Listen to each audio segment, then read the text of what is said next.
The recent 11-day conflict between Gaza and Israel resulted in immense destruction and loss of numerous civilian lives. Strong messages of support for both Israel and Palestine flooded India's social media. Amid all this, Indian envoy's statement at United Nations Security Council received widespread attention in India. Interestingly, the reactions to the statement have varied greatly. While some have labeled India's latest stance as a major shift in policy, others have dismissed it as a continuation of India's old, ineffective diplomacy. Some have called out India for abandoning its values and diluting its long-time support for Palestinian cause by taking a blatantly pro-Israel stance. And at the same time, others have accused India for being an ungrateful friend, unwilling to show strong support to Israel in its time of need. So what is it? Is India's recent stance a major shift or a continuation? Is it pro-Israel or pro-Palestine? Which side should India support? Should India be taking any side at all in a distant West Asian conflict? To answer such questions, we have invited India's foremost experts on the region, Dr. Sujata Ashwarya. Dr. Ashwarya, welcome to Argumentative Indians. Before we talk about India's stance, can you please briefly explain to us what is happening in this part of West Asia? Why are so many civilians being killed? Thank you for inviting me, Yaju, to your show. Thank you for having me on this platform. And let's begin. The conflict and tensions between Israel and Palestinians have been rising and deepening in the recent weeks over three basic issues. But underlying these issues, before I talk about these issues, I must tell you that underlying these issues is Israeli occupation of Palestinian territories. That is the West Bank, the Gaza Strip, and East Jerusalem. Now, let me talk about the first issue. The first issue responsible for heightening of tensions and clashes between the Palestinians is the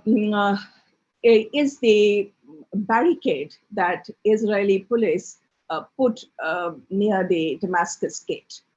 Now, Damascus Gate is a traditional gathering place. And let's take a look at the map of the Damascus Gate.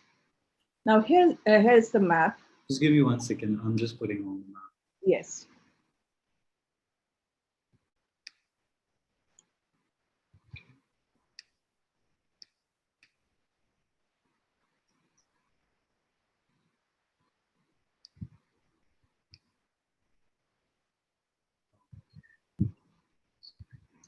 Sorry.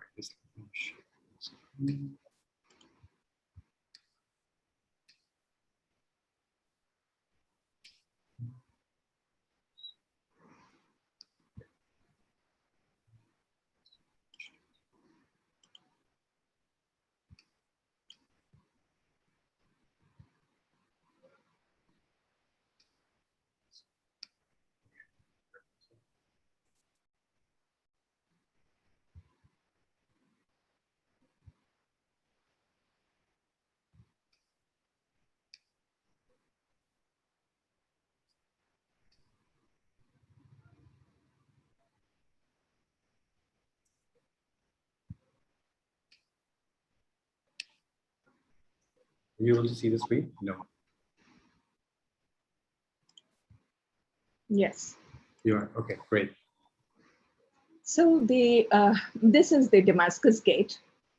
At the start of the holy month of Ramadan, in mid-April, Israeli police closed off the seating areas near the Damascus Gate. Now, if you take a close look at the Damascus Gate, you see two flights of stairs leading up to this large gate right in the middle.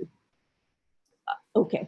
So can we show the next slide, please?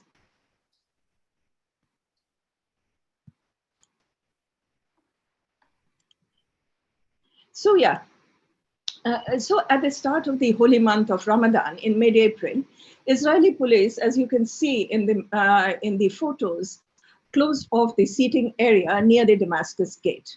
This is a traditional Palestinian gathering place, causing a bottleneck at the entrance to the old city and along the route to the Holy Quadrangle, that is the Harma Sharif and Temple Mount.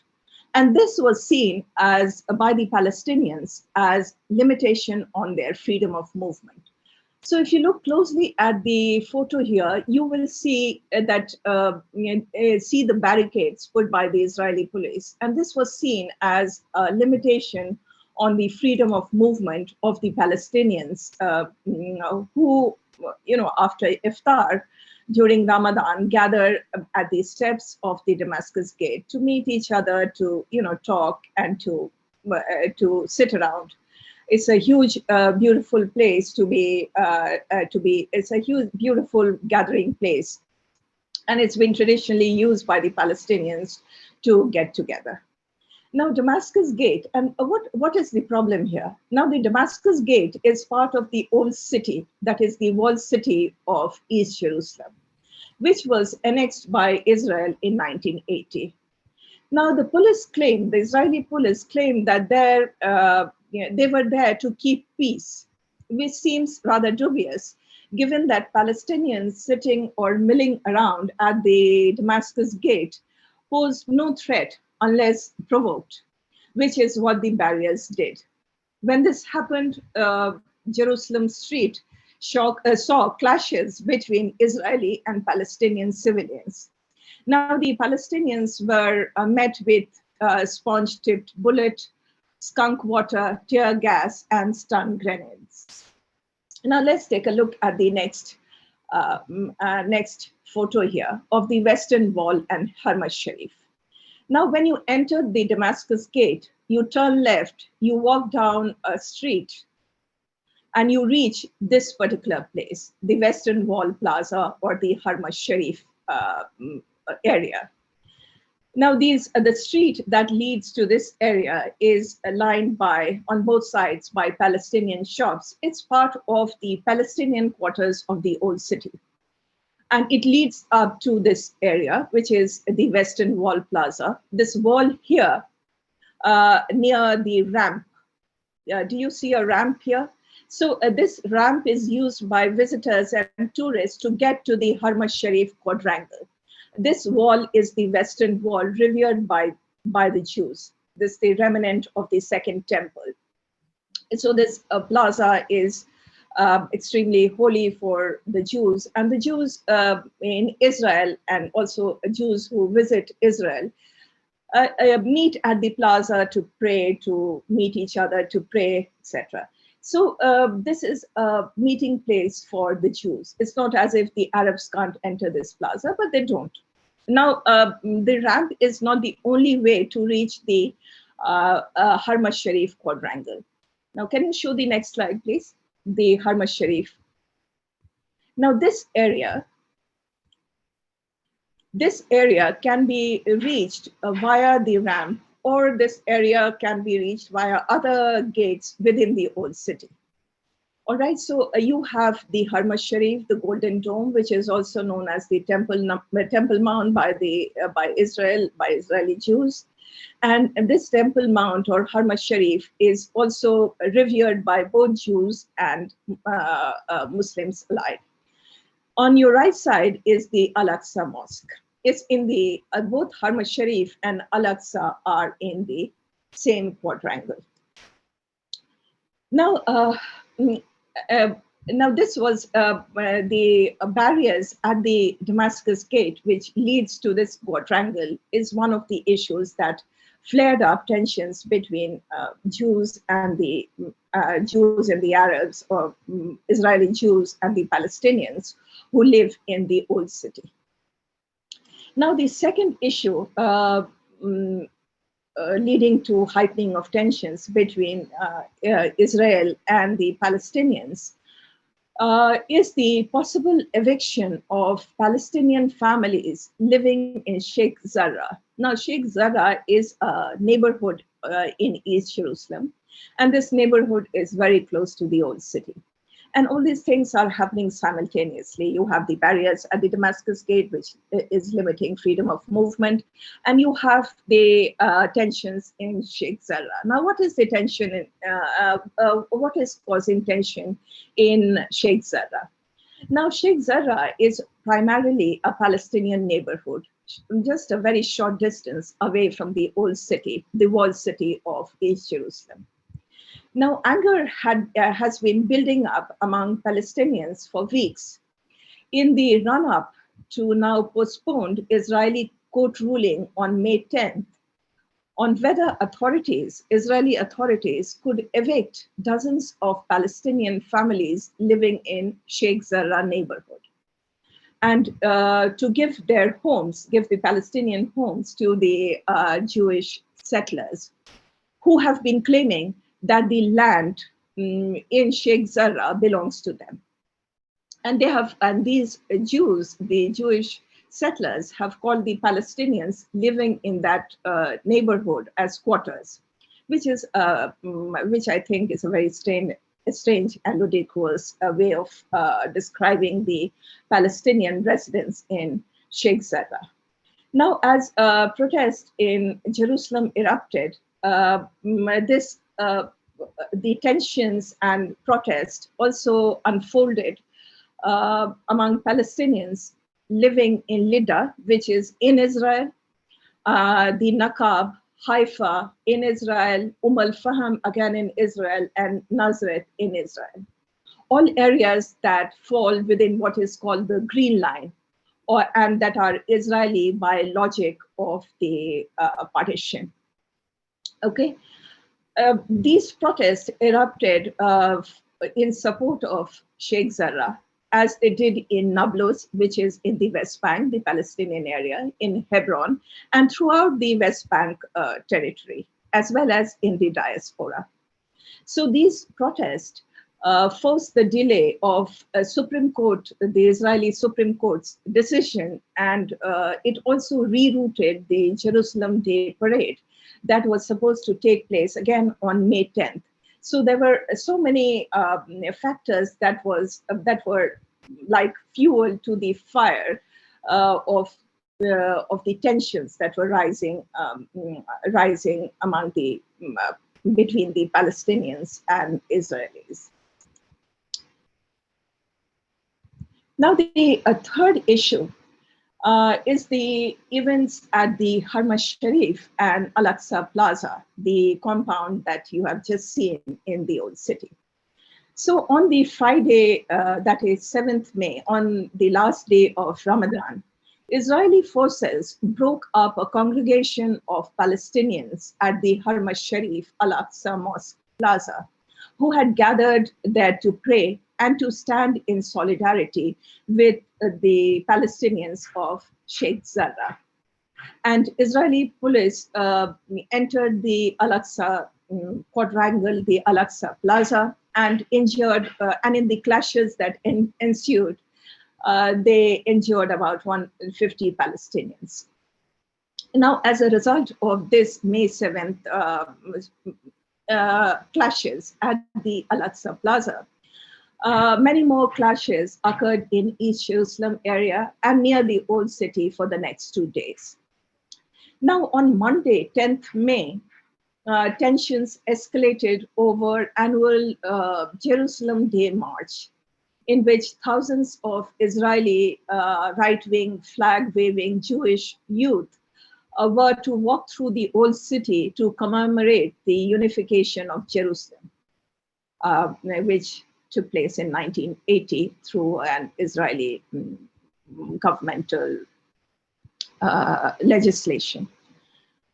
So although the route of the march was rerouted and changed, the Israeli police stormed the Al-Aqsa Mosque compound to disperse the Palestinians who had gathered there at the plaza. And the clashes that again ensued there injured about 300 Palestinians. The march took place nonetheless, and it ended up in the plaza by the Wailing Wall, the area that you have just seen. Now, Hamas issued an ultimatum to Israel, demanding the withdrawal of its police security forces from the Al-Aqsa compound and Sheikh Jarrah on 10th of May. And immediately after issuing the ultimatum, Hamas launched its first rocket into Israel. So there was about a 3 to 4 hour gap between the issue of the ultimatum and the launch of rockets by Israel, by Hamas on Israel. And once Hamas launched the rocket about 6 p.m. on 10th May, Israeli retaliation followed. And then you saw a 10-day war between Hamas and Israel. Now, something that I need to tell here is the fact that the Dome of Rock, or that the Harma Sharif, the Golden Dome, and which is also known as the Temple Mount, is holy and is revered by both Muslims and Jews. However, Jews are not allowed to pray there. This is to avoid the deadly conflict between the two communities. And there has been a long-standing demand of the Jews from various sections of the Jewish society that Israel allow them, the Israeli state should allow them to pray inside the mosque, or which is the Temple Mount, as they call it. Issued the ultimatum. It asks for withdrawal of security forces from the Al-Aqsa quadrangle, from the Harma Sharif Al-Aqsa quadrangle, from that plaza. And some security forces had also entered the mosque, the Golden Dome, which is the Harma Sharif mosque. Now, this was considered to be, a sacrilege. And Hamas demanded that these Israeli forces, go away immediately from that area, which they didn't. And Hamas fired its first rocket, starting a 10-day war between Israel and between itself and Israel. Yeah, so that is the background, and those were the three issues that led to the war and killings of about more than 200 Palestinians in Gaza, and about 10 Israelis, 10 Jewish Israeli, one Indian lady was also killed in Israel. So it led to about loss of lives of about 10 people in Israel, about more than 200 in Gaza, and death of more than 30 Palestinian children. I mean, it's so difficult. It's a difficult thing. It doesn't sound good to put numbers on people who have died. Any loss of life is something to be mourned and condemned, and any loss of life in a war. But the situation is so tense in that part of the region. It's so, and the animosity has become so deep that these clashes occur off and on in the area, and they have become more frequent in recent months. Thank you. It sounds like one of the escalating factors was the forced eviction of Palestinian families from Sheikh Jarrah. Can you explain to us a little bit more on why these Palestinians are being forced out of their homes in Sheikh Jarrah? Yes, Sheikh Jarrah is you can say it's a critical issue in the Palestinian-Israeli conflict. And to answer your question, let me go back in time, a little bit back in time. So let's go back to 29th November 1947, the date on which UN General Assembly adopted Resolution 181 that called for a partition of Mandatory Palestine into Arab and Jewish areas or nation states. with the city of Jerusalem as the corpus separatum, meaning a separate entity to be governed by a special international regime. So partition of Mandatory Palestine. And the Jewish community in Mandatory Palestine at that point of time accepted the partition plan a bit reluctantly, because it gave them what they believed was very little space in the Mandatory Palestine. Whereas the Arabs in Palestine completely rejected it, demanding sovereignty over the entire territory, as had been granted to Arabs in Jordan, in Syria, and Iraq. Now, let's take a look at the map of Mandatory Palestine. So here you have Mandatory Palestine. In 1947 till 1947, you see that the Palestinians inhabited almost the entire land. You can see the Jewish settlements in Jaffa, Haifa, Tel Aviv area, and in the Galilee region. All right. So the blue patches are the Jewish settlements in Mandatory Palestine, and the green patch, the large green patch, is the area where Arabs lived. Now, just to give you a view of the neighboring countries in that region, you have Transjordan, which was an emirate at that point of time. Till 1946, you have Syria, again an emirate. You have Saudi Arabia, you have Iraq here, and you have Egypt, the Sinai Peninsula, and Egypt. Now, let's take a look at the partition plan. So here you have the blue area is the Jewish state, the proposed Israel. And you have a large West Bank area. And you also have a large Gaza district. Okay, and a city of Jerusalem was, of course, to be a corpus separatum, a separate entity to be governed by the United Nations.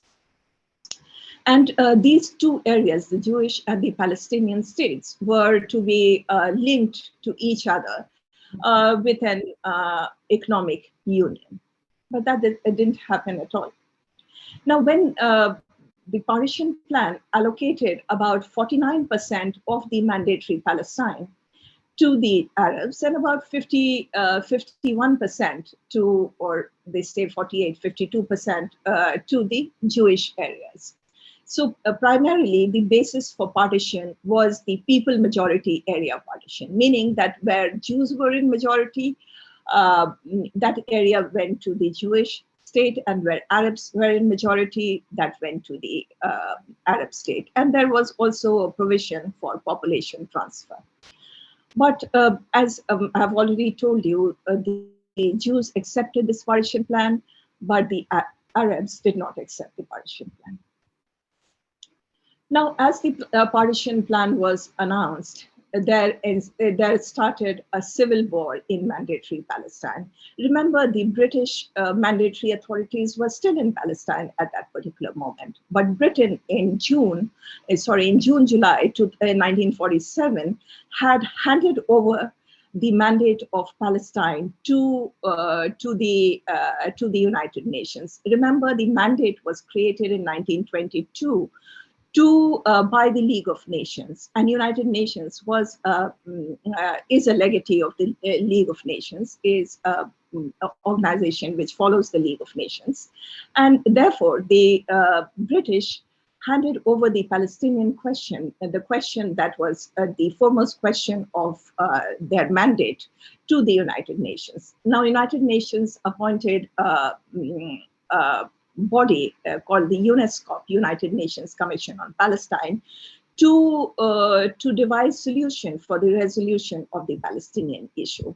And there were two plans submitted to the United Nations, a majority plan and a minority plan. Majority plan was about partition of Palestine. The minority plan was about a federation of Palestine. And I must tell you that India was also part of the UNESCO, and India, along with Iran and Czechoslovakia, proposed the minority plan, the plan for a federated Palestine. But we'll talk about it sometime later. Now, there was a civil war in Palestine that lasted until May, June 1948.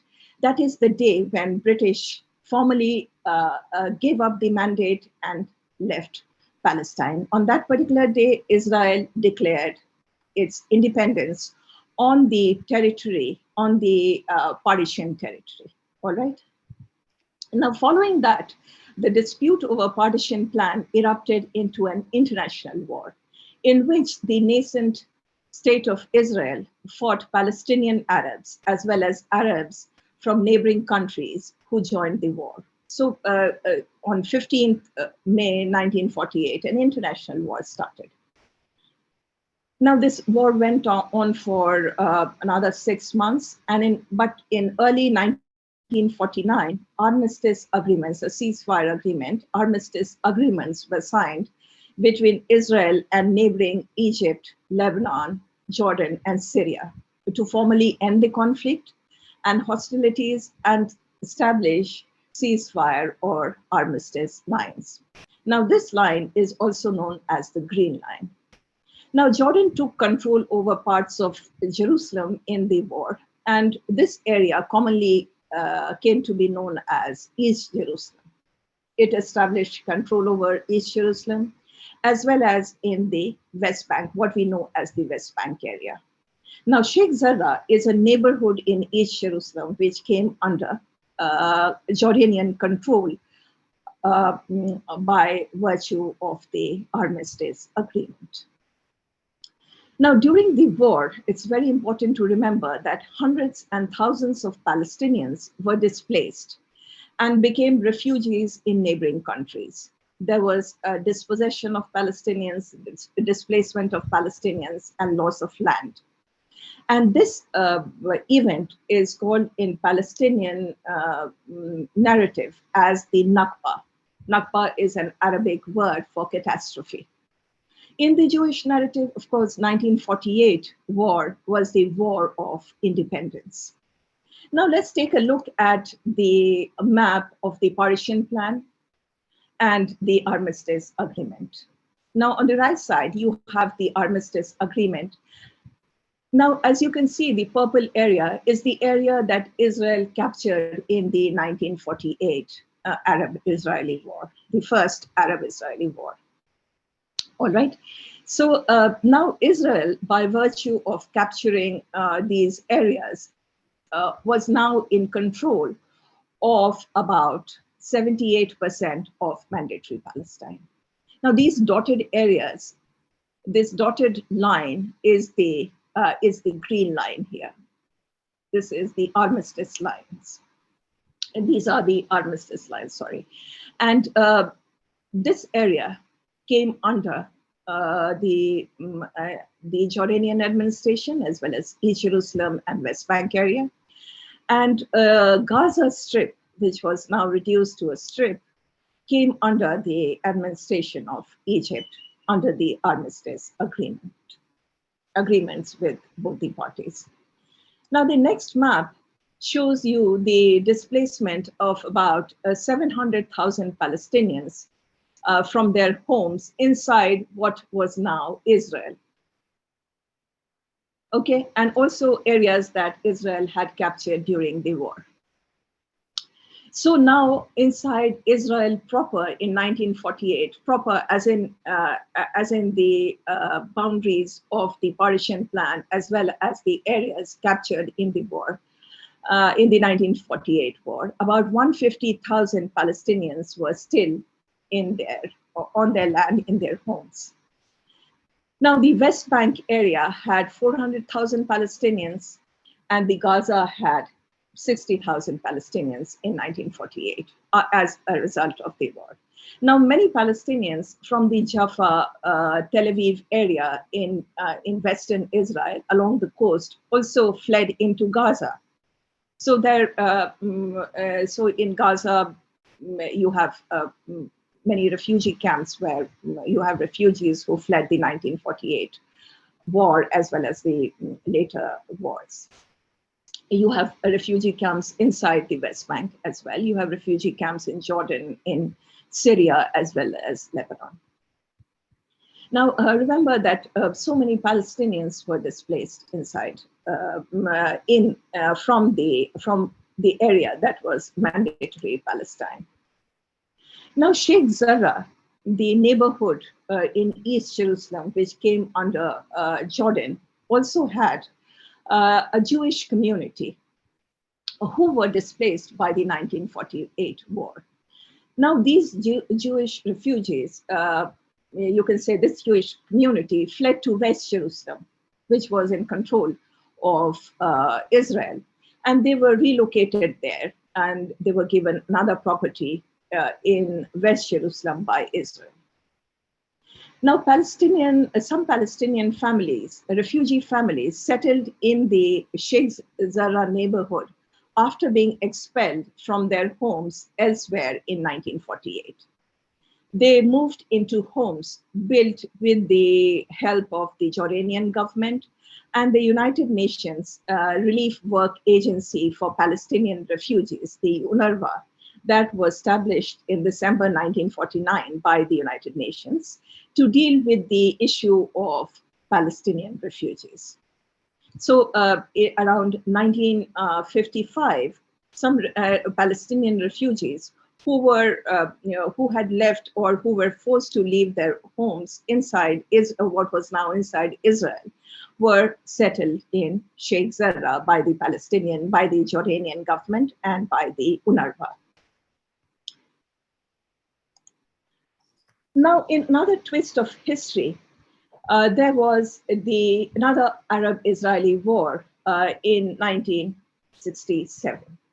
Now, in this war, Israel was able to occupy or capture Gaza Strip, the entire Gaza Strip, and East Jerusalem, including Sheikh Jarrah area, and other territories, the Golan Heights, the Sinai, etc.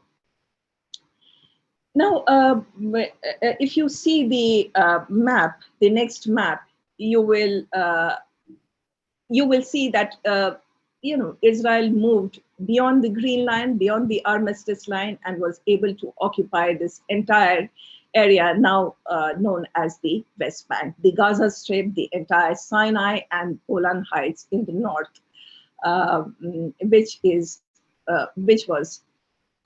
is claimed, or rather, Syrian territory. All right. In 1980, what Israel did was to annex the eastern part of Jerusalem, the East Jerusalem, which it had captured in the 1967 war, and declared United Jerusalem as the capital of Israel. The international community, of course, does not recognize Israel's annexation of East Jerusalem. Now, when Israel captured Jerusalem in the 1967 war, and if you see on the map, the next map, please. Yes.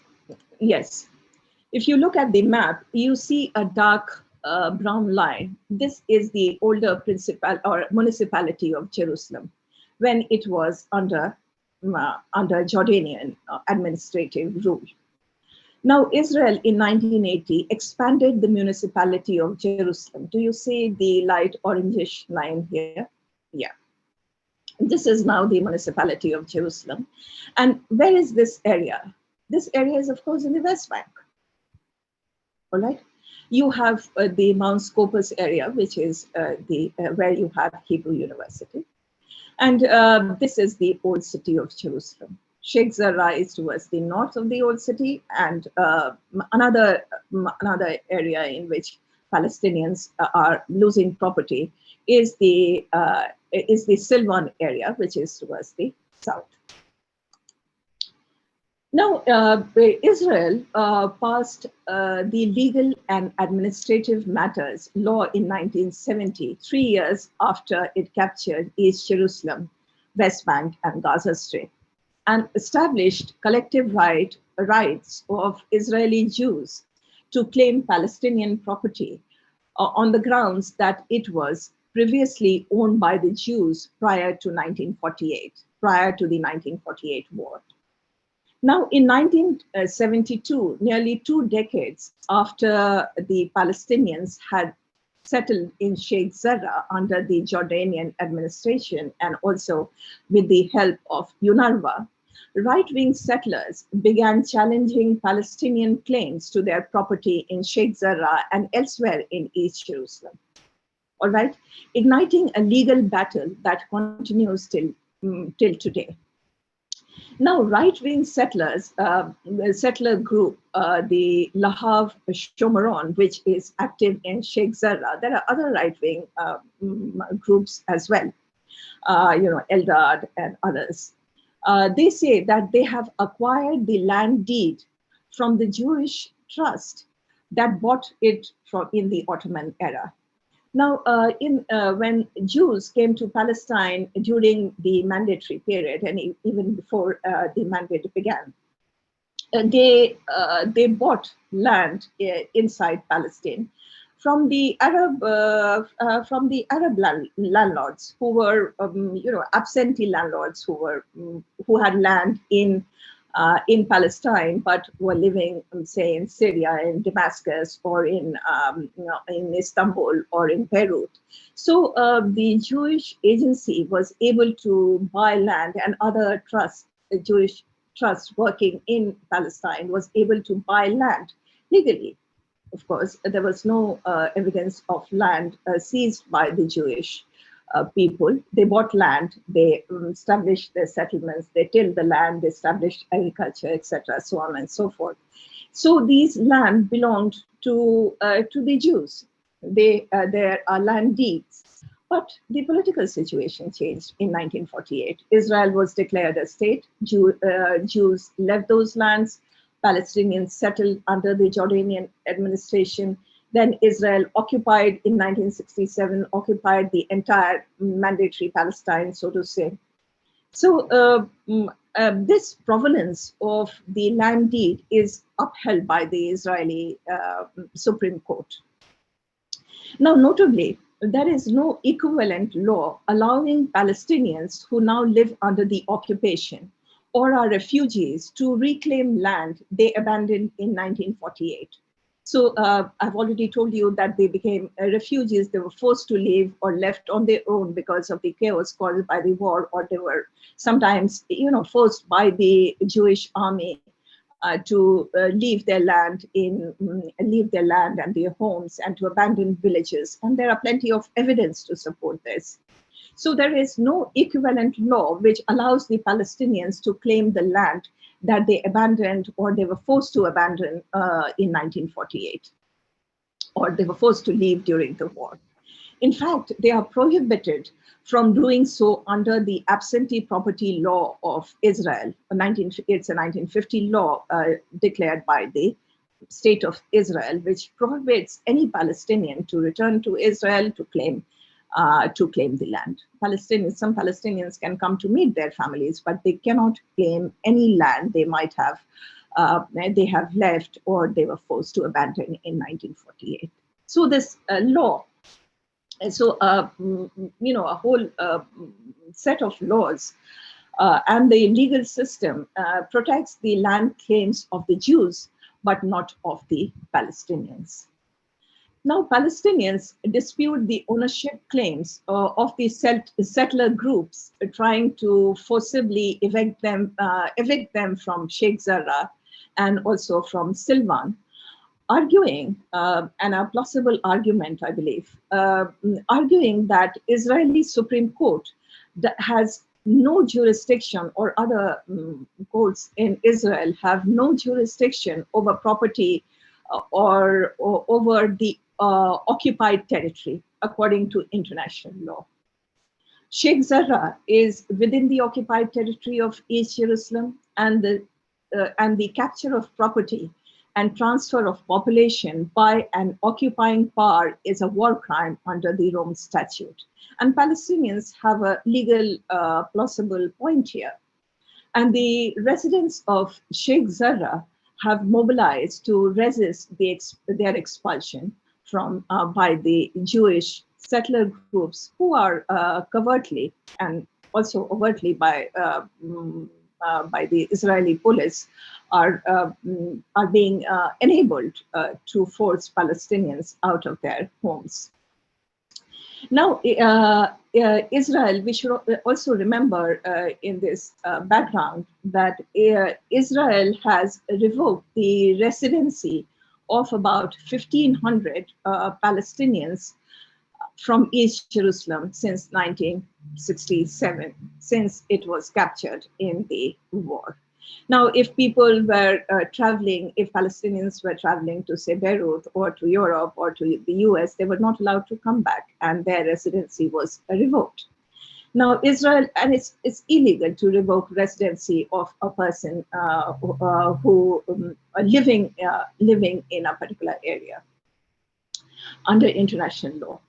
So Israel has also carried out home demolitions on and carries out home demolitions on a routine basis. More than 1,000 units since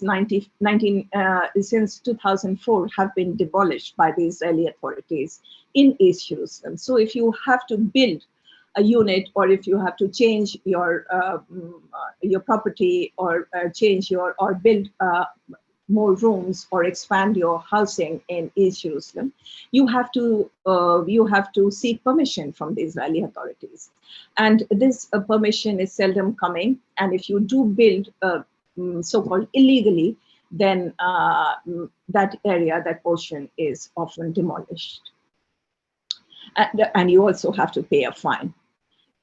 Israel also severely under-allocates municipal funds for Palestinian areas in East Jerusalem. So East Jerusalem is an area which is completely where Palestinians face the worst kind of discrimination. Whereas those Jews who have now settled in East Jerusalem have all access to, a good municipal service. They can build, their permissions are given to build houses or to expand their housing unit, etc., etc. So, and Israel is also building a wall that integrates Jewish settlements outside the city municipal boundaries into Jerusalem, while excising 4 Palestinian neighborhoods that are within the municipal boundaries of East Jerusalem. So so Israeli policy is to alter the East Jerusalem's population composition so as to create what is called realities on the ground. If there is any future negotiation between Israel and the Palestinians, then they can claim, the Israelis can claim that, look, we have Jews on the ground, we cannot give up the areas that you claim as your own. Now let's take another look at the map, the expansion of the Jerusalem municipal area map. You can see the neighborhoods here, the neighborhood of here Al-Isawiya and neighborhood of Al-Tur excised through the municipal boundary. You have Anafa and Shuafat refugee camp, again excised. You have Al-Ram and you have Bait Hanina, again excised. So this is the kind of excision of the Palestinian neighborhood that I just talked about. Now, Israel is also building a wall, a separation barrier, as it's called, is along this municipal boundary. So which will result in which has almost resulted in the permanent exclusion or excision of Palestinian areas. So Beit Hanina is now forever cut from Al-Ram through a barrier, a separation barrier, actual wall, concrete wall with wires and all of that. along the municipal boundary of Jerusalem. So, so you have, so let's look at the threatened areas or areas, Palestinian areas threatened with eviction by Israeli settlers. Now, remember, these settlers are enabled by the Israeli authorities. They have the backing of the state and the police. So if a settler enters a Palestinian house, he is backed by the police, whereas the Palestinian living in the area is shot by rubber bullets or, is beaten up. So let's look at this two neighborhoods in East Jerusalem. That are threatened by the Israeli settlers. Yeah. Just look at the Sheikh Zarrah neighborhood here in towards north of the old city. This dark orange line is the old city enclosure. And you have, this is the green line, in actual green you see here. This is the 1948 Armistice lines, which Israel crossed in 1948 and took control over the entire West Bank area. Now you have these Palestinian communities living in the West Bank. You have East Jerusalem, the threatened area in crimson here, the Sheikh Zarrah area, the another area near Sheikh Zarrah. You have the Silvan area towards here. Yeah, it was the south of the city. You have Wadi Hilva. You have other Al-Khalil, Al-Karam, Old City area, which is also threatened. Now, these light yellow areas are the Palestinian areas, Palestinian settlement areas. And Israel has now built settlement in the larger municipality of Jerusalem. So there are large settlements like Ramat Alon in Ramat Shlomo, Ramat Eshkol, the French Hill, of course. And then you have East Talpiot area, which all lie within the green line on the west, rather, of the green line, which was held by Jordan under the Armistice Agreement, and which the Palestinians now want for the areas that Palestinians want for a state. Now, Israeli barrier then goes, the next map, please. Israeli separation wall not only covers the built-up areas, Israeli or settlement areas within the West Bank. It covers all the built-up area, the entire larger municipality of Jerusalem area, as well as it's proposed. The route of the wall is the proposed route of the wall would also in the future cover the Jordan Valley. So the proposed route of the wall, as well as the Israeli settlement and the settler and the roads that connect the settlement to the Jerusalem highway. There's roads are being built to connect the settlements also to Tel Aviv in the west of the Palestine, that area that we know.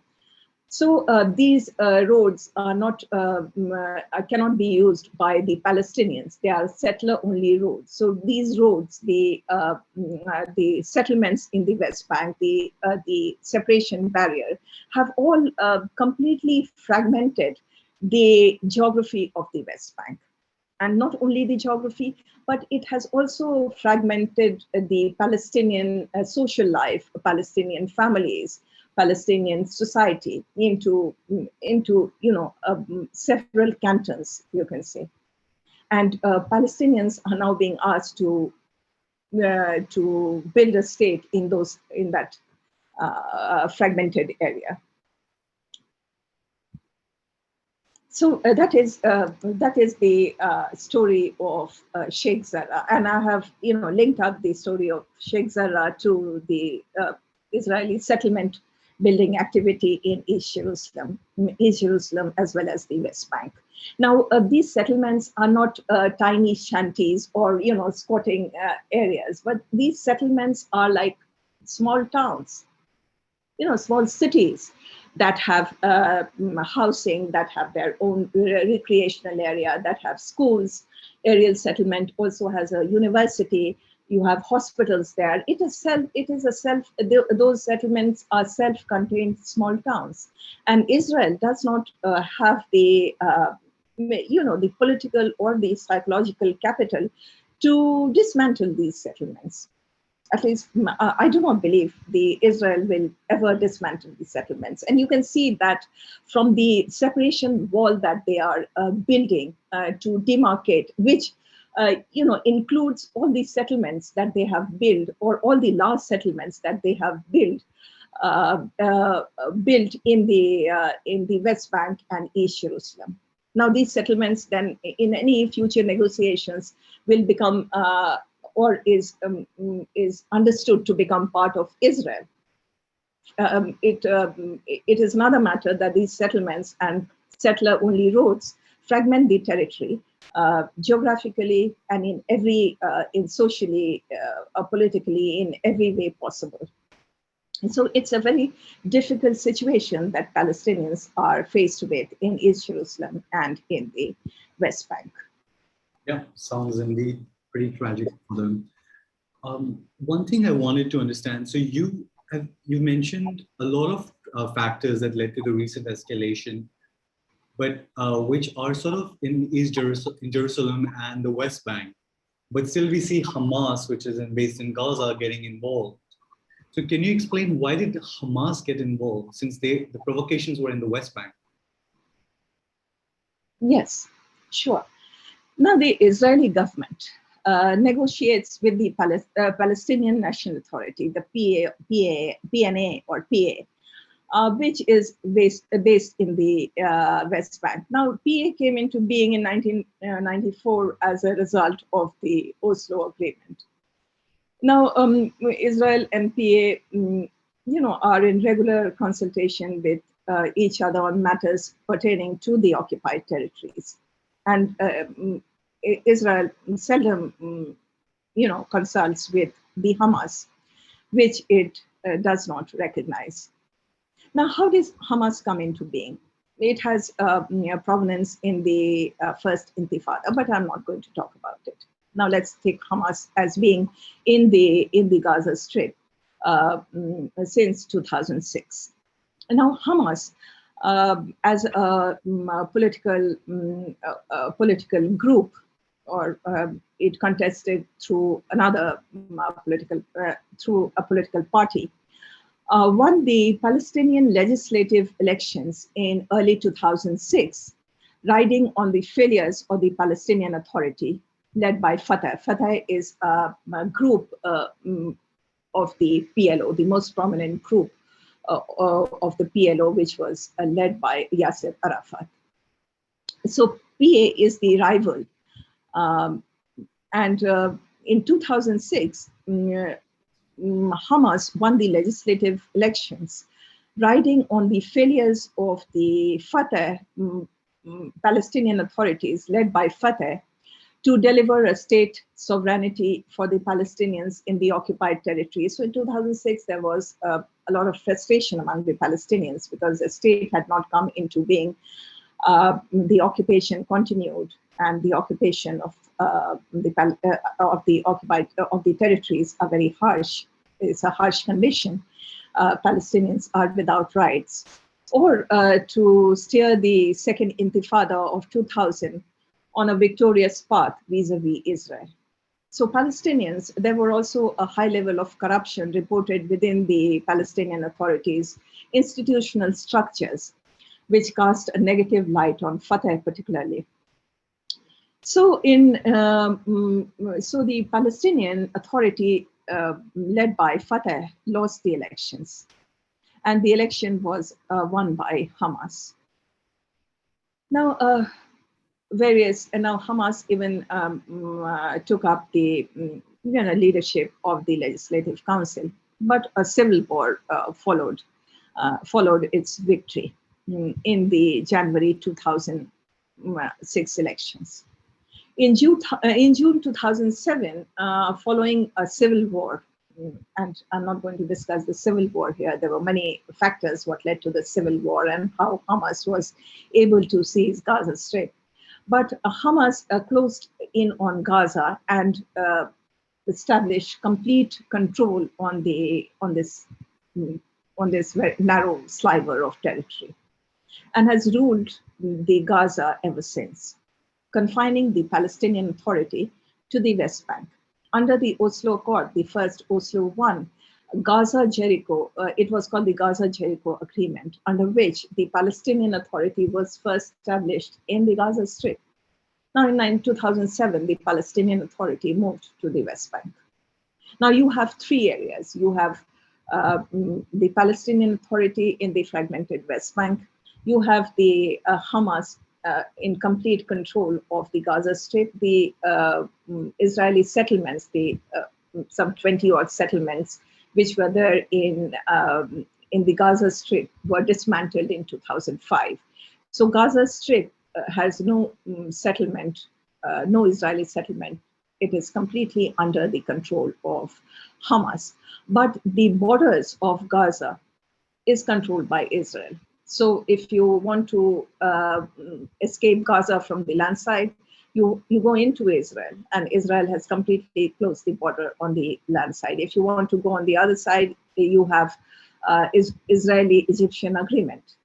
You cannot enter Sinai without Egypt permitting the entry into the Sinai area.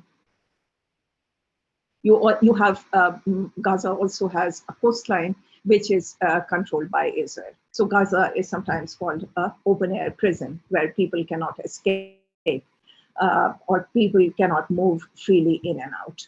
And now Israel does allow, humanitarian aid to go into Gaza, and that is after hundreds of checks on those aid. Israel does not allow any material that can be used for dual purpose in Gaza, say for example cement or steel, iron and steel equipment, certain equipments which can be used to make rockets or missiles. Still, Palestinian living in Hamas living or administrating Gaza has been able to make 8,000 rockets and fired 4,000 rockets at Israel and during the recent war. So Hamas, by tying the current round of violence in Jerusalem and Al-Aqsa to itself, rather, is demonstrating its intent to capitalize on the situation, which it believes is no different from 2006.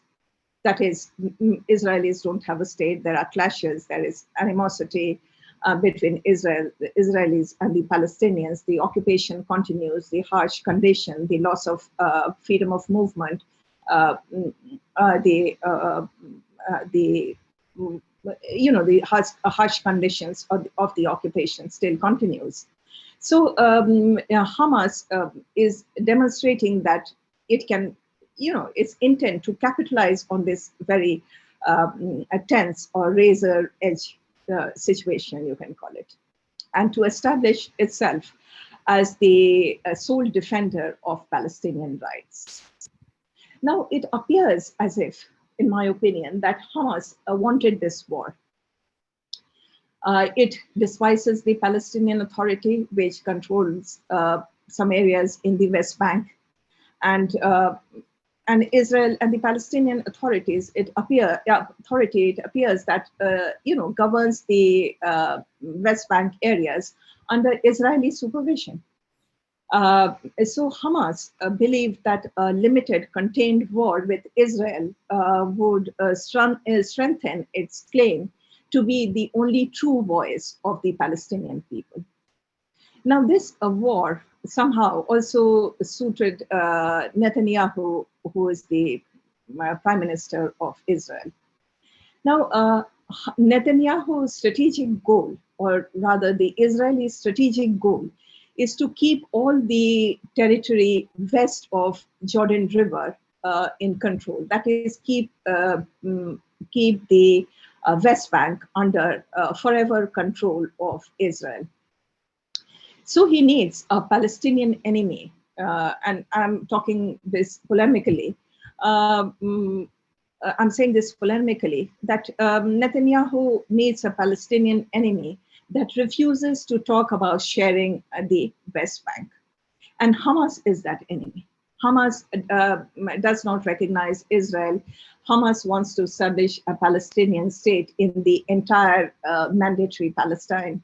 So Hamas is that enemy which will not negotiate with it. And it suits Israel, at least it has been suiting Netanyahu in the past 10 years that he has been in power. So Netanyahu also needed a war to thwart the opposition coalition that is building up, that will deprive him of the prime minister's office and probably send him to jail on corruption charges. So there is a strong factor, a desire on Prime Minister Netanyahu's part to stay in power. And war is something that swings Israeli public opinion from one end to another. But surprisingly, many Jews have come out within Israel in support of the Palestinians, and the mood is shifting within Israel as well. So what we can say here that it is a war that suited both sides, and both sides, and here I'm talking about only Hamas and not Palestinian Authority, where Hamas and Netanyahu, let's say Netanyahu's fledgling government, could capitalize on a limited war, a contained war, to back up or bolster their own positions. And this is the most political war that one can think of, a most political and a most cynical war that one can think of. Right. Thank you. It's indeed very sad that in 21st century, such a large open air prison such as Gaza can exist. Let's shift gears a little bit and understand the source of this conflict. Can you talk to us about the Oslo process and why it failed? Now, the Oslo agreement that was signed in 1993 between Yasser Arafat and Israel. Remember, while the Oslo was being agreement was being negotiated, there was another process going on in the background, that is the Madrid process, which was being negotiated by the Palestinian leaders of West Bank and the Israeli party.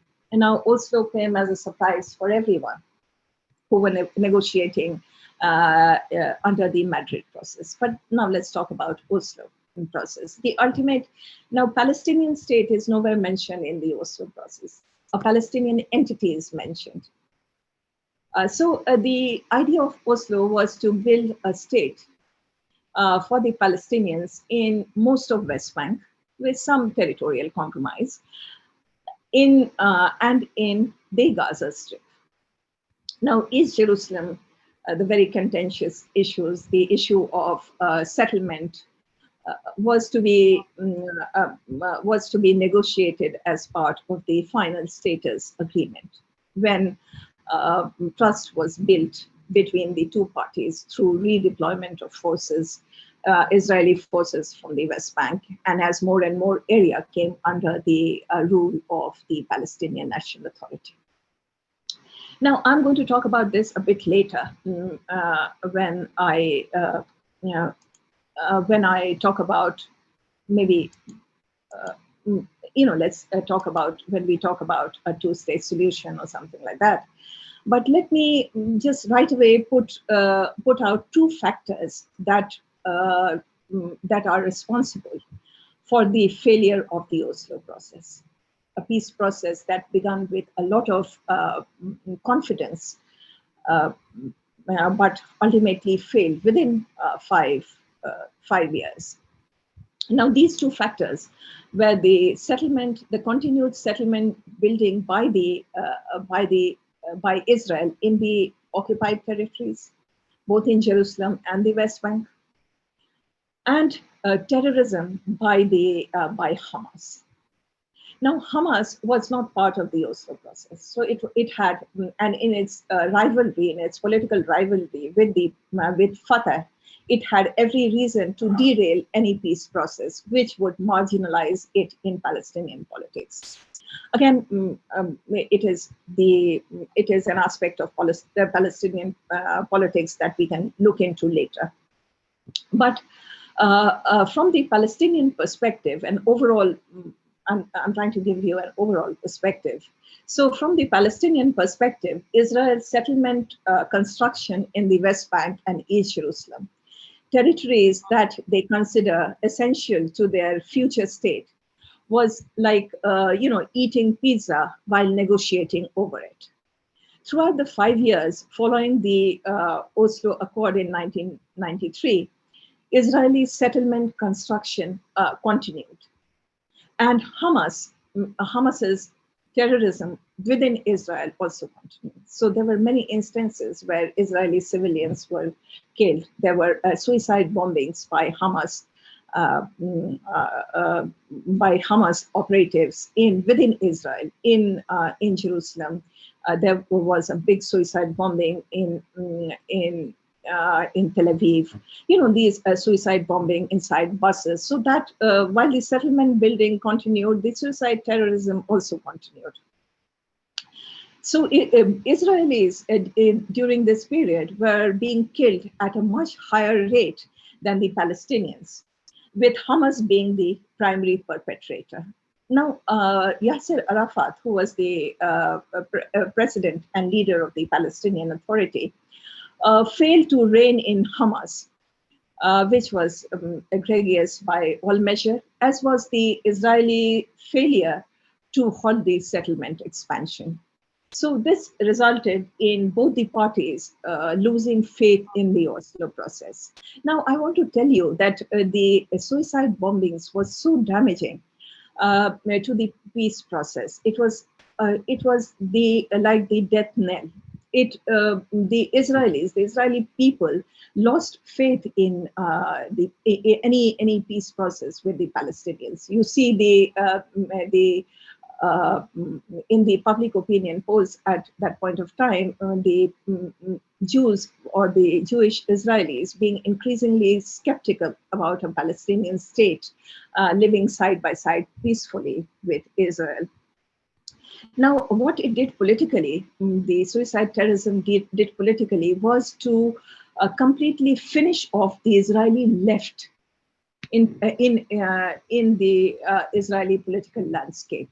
And Israeli left wing or left to center people were the ones pushing for a peace process within Israel, peaceful coexistence with the Palestinians. Now, with the loss of this political constituency, they were completely, through suicide bombings, they were completely delegitimized. People turn around and ask them, look, you support peace. Why should we support a peace process with Palestinians? Now, so common people don't understand the nuances that it is being perpetrated by Hamas and not the Palestinian Authority. What they saw was Palestinians perpetrating suicide bombings against Israel and completely leading to complete loss of confidence on the Israeli side in the process. Got it. And now, where we are after all this, do you think a two-state solution is even possible? So the Oslo process, yes, that I just talked about, accepted what is called the Land for Peace formula, first mentioned in Resolution 242. Now, Resolution 242 of November 1967 called for Israel's withdrawal from territories it occupied in the 1967 war. And you already have seen the map of these territories, which would then become the basis for peace between Israel and the Arabs, and by implication also the Palestinians. The word Palestinian was not mentioned in Resolution 242. All right, they were mentioned as refugees. Now, also, Oslo Accord also accepted this idea, land for peace. It drew a line, and which drew a line under the concept of Palestine, limiting it to the territories occupied by Israel in the 1967 war, right? So Palestine was now, would be now West Bank, Gaza, and negotiations over East Jerusalem. So understanding was that Israel makes concession on 1967, that is these territories that it had captured, in exchange for the Palestinians making concession on 1948. That is, Palestinians do not resurrect the issues of 1948. That is mainly the issue of refugees. And the conflict would be resolved on this territorial basis. Now, with the establishment of Palestinian institutions after 1993 Oslo Accord, the parliament, a president, the ministries, the concept of Palestinians, Palestine was narrowed down to its sovereign institutions. The shift in a public perception of Palestine as a future sovereign state in West Bank and Gaza, but not entire mandatory Palestine, was dubbed as the Oslo Dynamics, and was intended to serve as the foundation for the final status negotiation on contentious issues like, repatriation of refugees, on Jerusalem, on sharing of water aquifers, on natural resources, on settlements, on the final borders of Israeli and Palestinian state. Now, the security of Israel as a sovereign institute or as a sovereign state was guaranteed under Oslo. And it was one of the primary reasons why Israelis overwhelmingly supported it. By contrast, the Palestinian group that was most unhappy with Oslo was the Palestinian refugee groups outside in the diaspora. Now, they had nothing to gain from Oslo Accord. And the support for Oslo Accord came from the Palestinians who were actually living day to day under occupation in West Bank and Gaza. So there was a disjunct between what the Palestinians living in West Bank and Gaza wanted and what Palestinians living in the diaspora wanted. Now, the return of refugees, harking back into 1948, which raises the specter of Israel's survival. If the refugees come back to Israel and within the 1947 Green Line territory, then that would threaten the existence of Israel as a state for the Jews.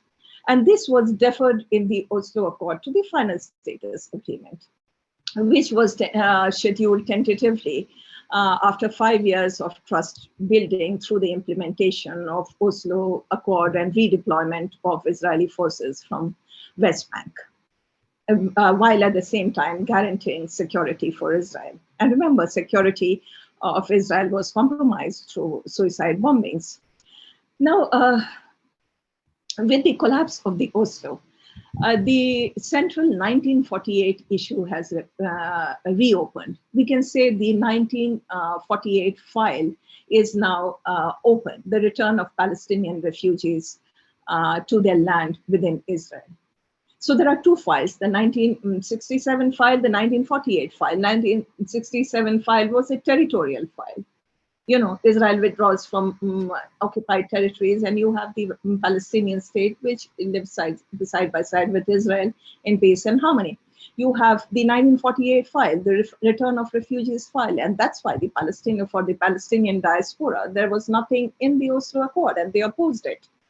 So with the collapse of the Oslo Accord, the 1948 file is now wide open, the return of Palestinian refugees to their land within Israel.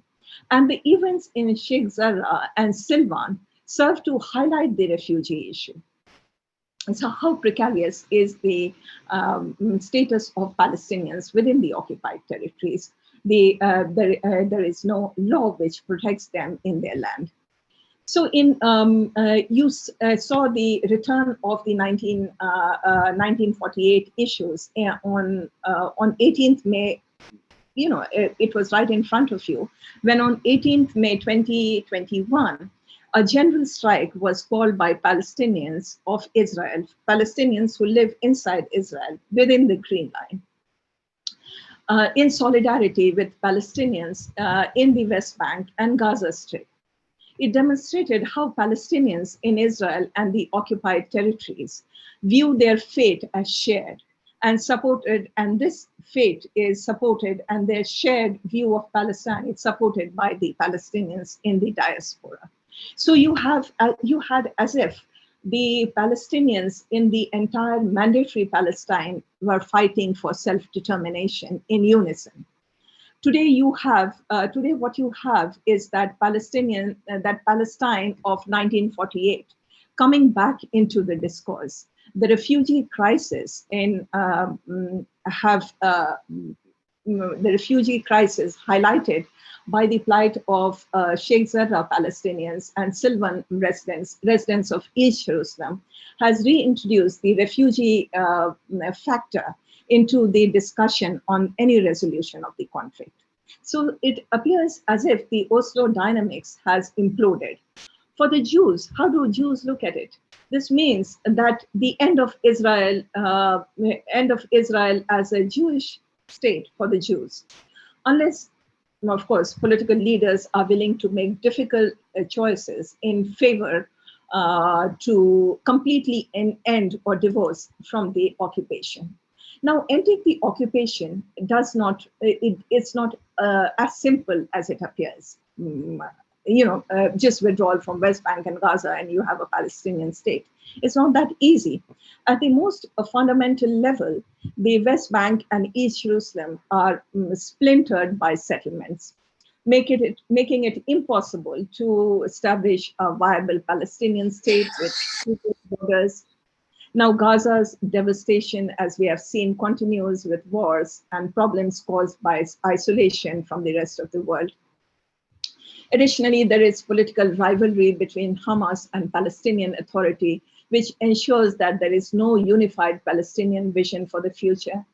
Today, even within Israel, Israel's mainstream right-wing party, within Israel, the political discourse has shifted further to the right. There is a resentment towards Palestinians, both within Israel and those who live in the West Bank and Gaza. And this resentment is not restricted to the right-wing periphery. It is very much within the center of the Israeli political discourse. And several prominent religious figures within Israel openly espouse the anti-Jewish, anti-democratic rhetoric of Jewish supremacy. So there is an open discussion in Israeli political circles about annexing the West Bank. And the Gaza narrative is inverted to accommodate jingoism and racism. For instance, you increasingly hear statements like, we withdrew from Gaza in 2005 and Gaza has become an Hamastan. Look what has happened in Gaza. It has become a bastion of terror. By implication, if you give up the West Bank, it will devolve into a terror stronghold. So that is the kind of discourse that pervades the political landscape of Israel in current times. So you have, as a result, discussion on two-state solution as the default option that avoids acknowledging the entrenched 5 decades of occupation has created what is a one-state reality in which Israeli Jews have full rights and full political rights and civil rights, while Palestinians don't have any rights. They are under a military occupation. They do not have rights to defend themselves. They do not have civil, legal, or political rights. And even if they are available in a very discriminatory manner.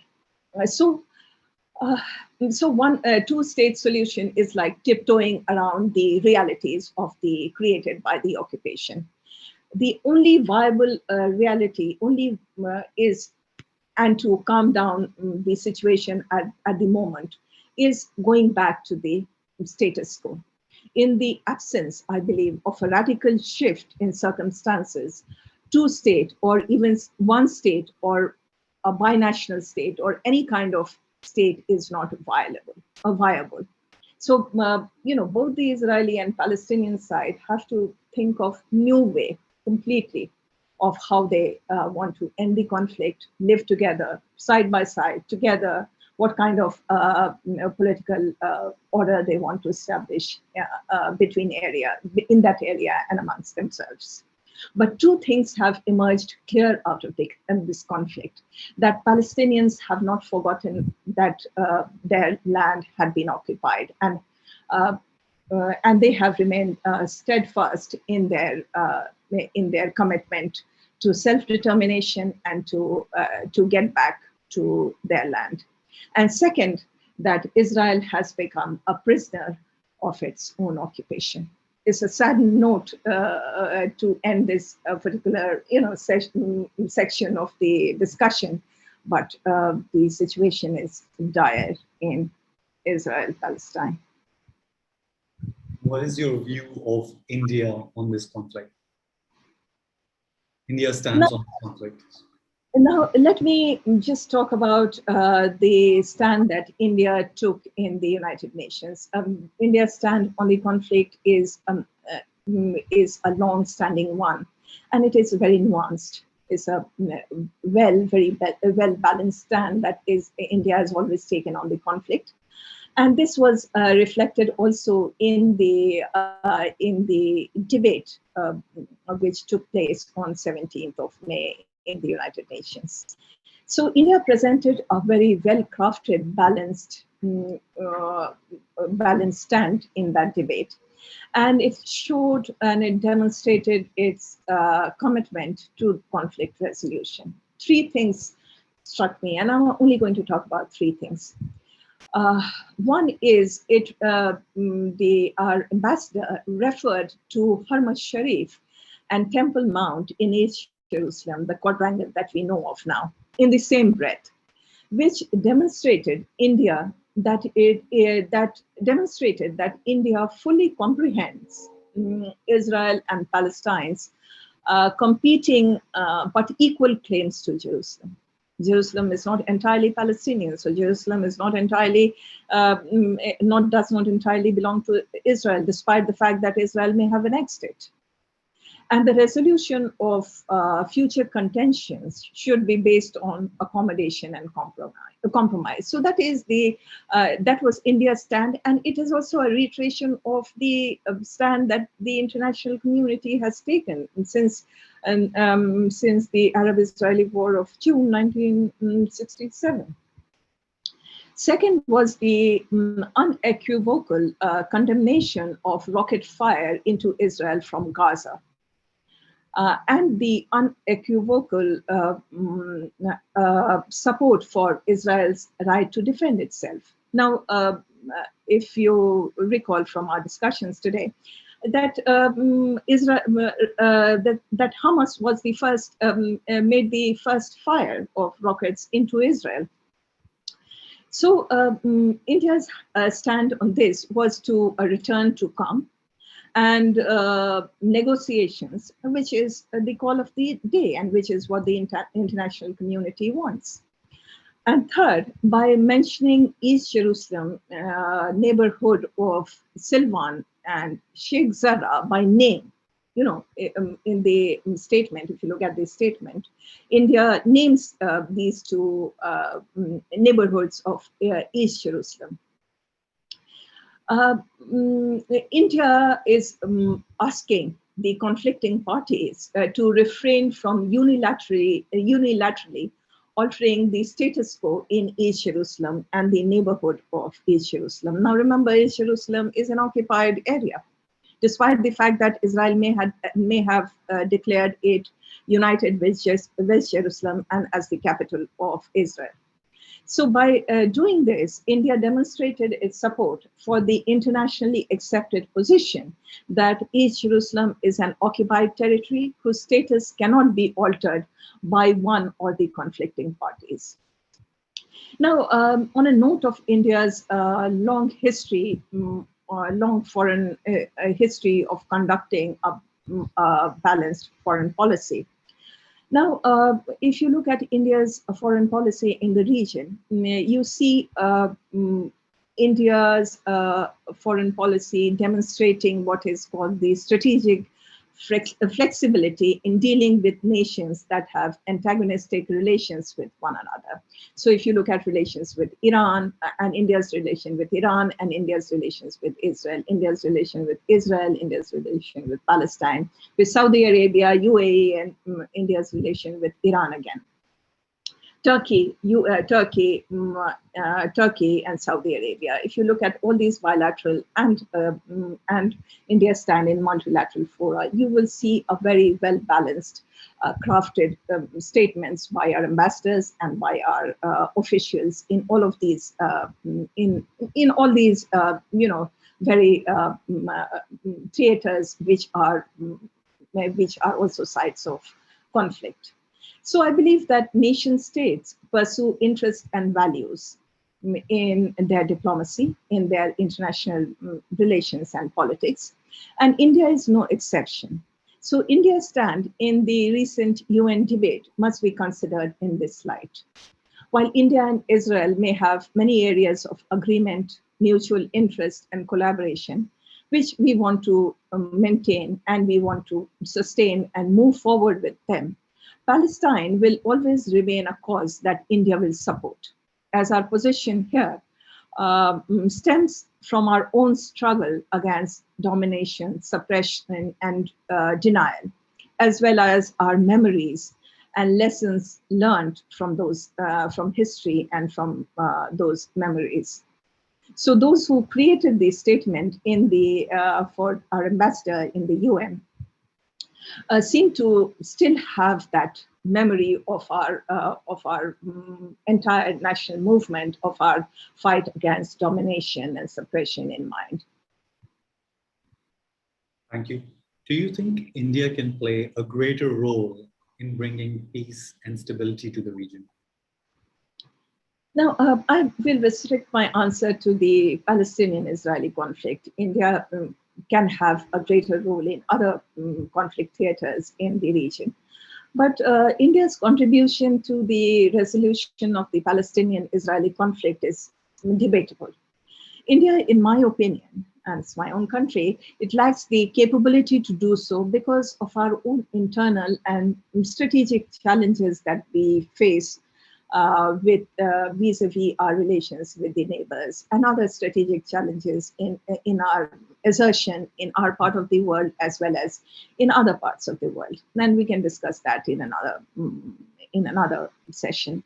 So what I want to say is that let's look at what power is, and quickly.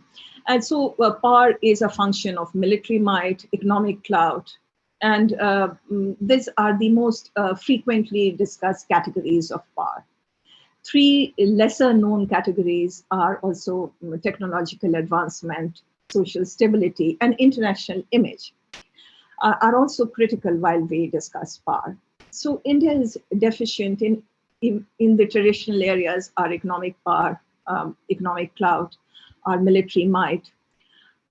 We are deficient in all these areas, unfortunately, and particularly at this moment of the conflict taking place in this area. However, given the fluid nature of power, the answer to this question, I believe, will likely change over time and in response to the changing circumstances.